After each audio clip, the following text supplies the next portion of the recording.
In 2020, an electric truck company was briefly worth more than Ford, $30 billion. Ford had been building vehicles for over 100 years and sold millions of them every year.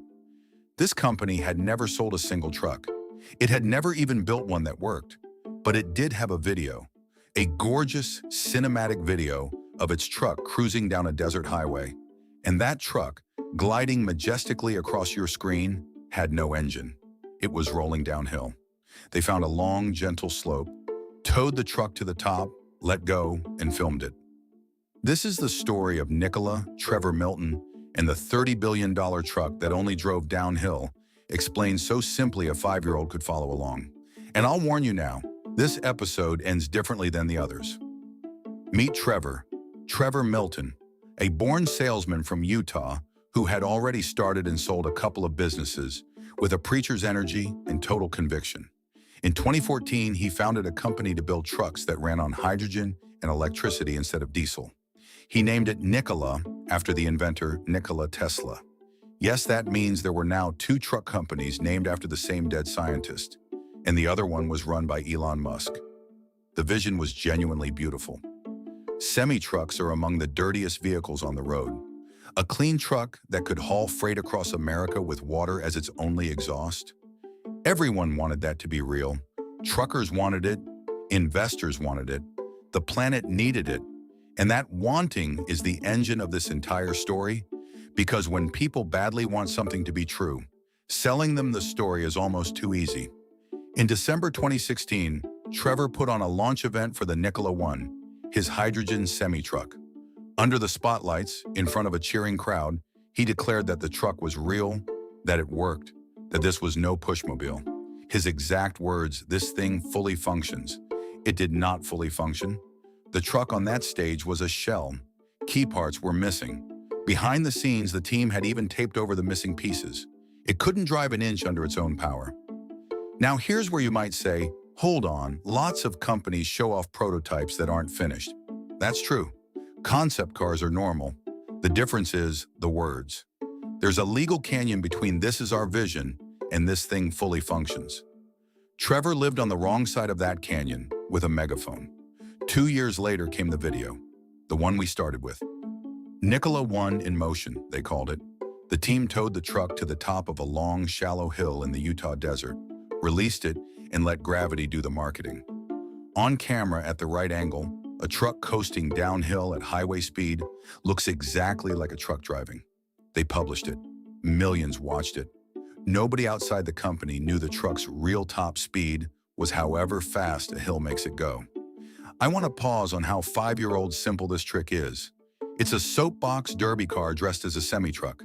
Every kid who has ever ridden a wagon down a driveway understands the physics. That was the special effect holding up what would soon be a $30 billion valuation. A hill. So how does a company with no product become worth more than Ford? 2 letters. The stock market. In June 2020, Nikola went public by merging with a shell company that was already listed on the exchange, a shortcut called a SPAC that skips much of the usual homework. The timing was perfect. It was the pandemic summer.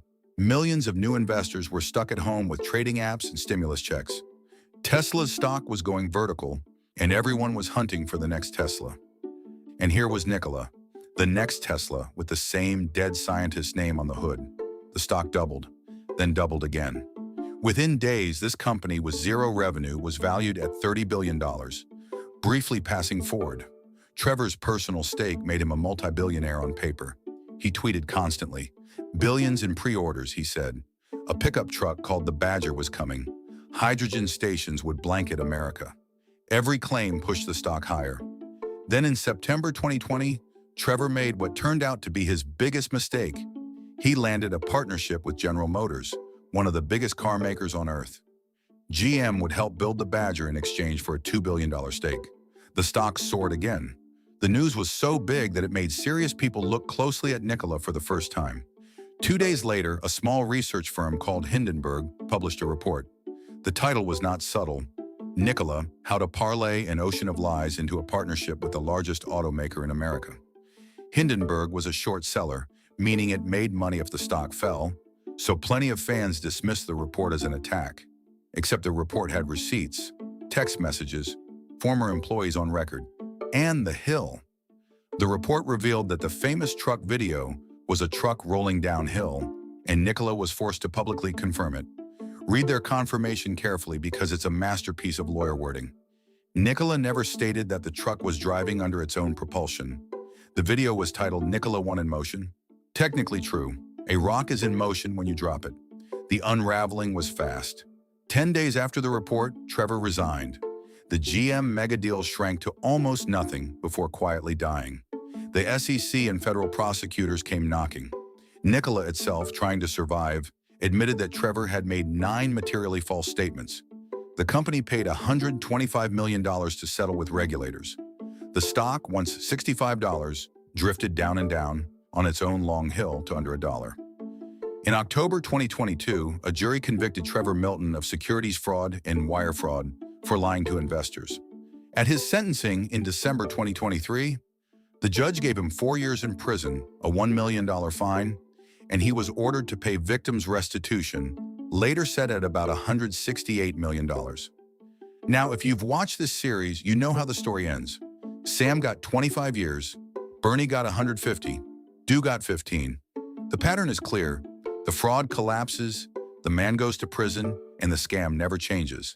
Except this time, the pattern broke. Trevor never spent a day in prison. He stayed free while his lawyers appealed. And in March of 2025, he received a presidential pardon. The conviction erased, the prison sentence gone. And because the pardon arrived before his restitution was finalized, the $168 million for the investors he defrauded, he may never have to pay it. 1 month before the pardon, Nikola, the company itself, filed for bankruptcy. The trucks, the hydrogen stations, the billions in pre-orders. In the end, the whole empire produced a few hundred actual vehicles, several spectacular recalls, and one legendary video of a truck rolling downhill. So the investors lost billions, the company died, and the founder walked away free with a fortune he'd already cashed out. What do you take from a story where the ending isn't justice? First, wanting something to be true is the most exploitable feeling in finance. Nikola's investors weren't stupid, they were hopeful. The clean truck future deserved to exist, and Trevor sold the deserving instead of the truck. When a pitch makes you feel like a good person for believing it, that's exactly when to check the engine. Second, watch the words, not the video. This thing fully functions, in motion, billions in orders. Every phrase was engineered to be heard one way and defended another. Scammers don't always lie loudly. Sometimes they lie precisely. And third, the thing I promised you at the start, sometimes the scam never changes and the consequences do. Justice in these stories is not a law of physics. It depends on timing, on lawyers, on power, and sometimes on who you know. Which is why the only protection that always works is the one at the front of the pipeline. Don't get taken in the first place. The scam never changes.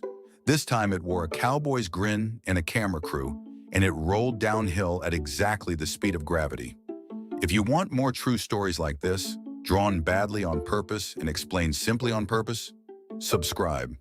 Next time, the European payments giant, audited and approved for a decade, whose $2 billion simply never existed.